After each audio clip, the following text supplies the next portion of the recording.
Minister Narendra Modi participated at the 17th BRICS Summit in Rio de Janeiro. In his address to BRICS nations on day one of the summit, the Prime Minister denounced the Pahalgam terror attack that India faced on the 22nd of April.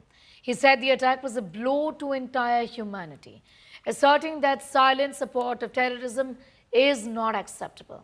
He's called for a unified stance against terror and said that there should be no hesitation imposing sanctions on terrorists. Acknowledging the Prime Minister's concerns, BRICS nations strongly condemned the Pahalgam attack, calling it criminal and unjustifiable. BRICS condemned Pakistan terror in China's presence. The summit declared that those involved must be held accountable and that zero tolerance on terrorism must be ensured.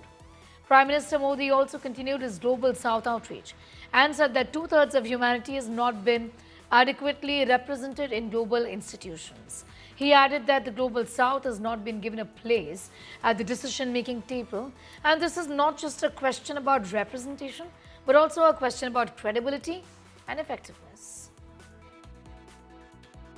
Pahalgam terrorist attack in strongest terms.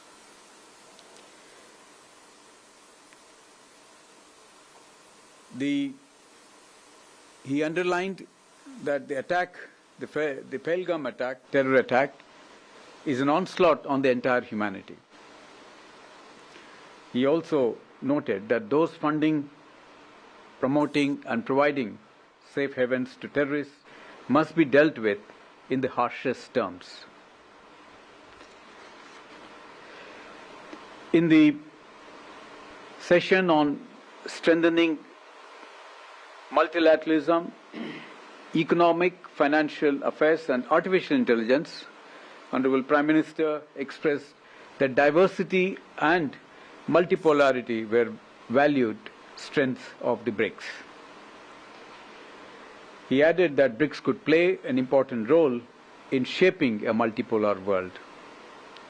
In this context, he also gave few suggestions in terms of considering setting up a science and research repository in the BRICS groups. He reiterated that the global organizations of the 20th century lacked the capacity to deal with the challenges of the 21st century. And therefore, he underscored the importance of reforming the multilateral organizations. He called for a multipolar and inclusive world order and stated that the global governance institutions, particularly the UN Security Council, the IMF, the World Bank and the WTO must undergo urgent reform to reflect the contemporary realities and times.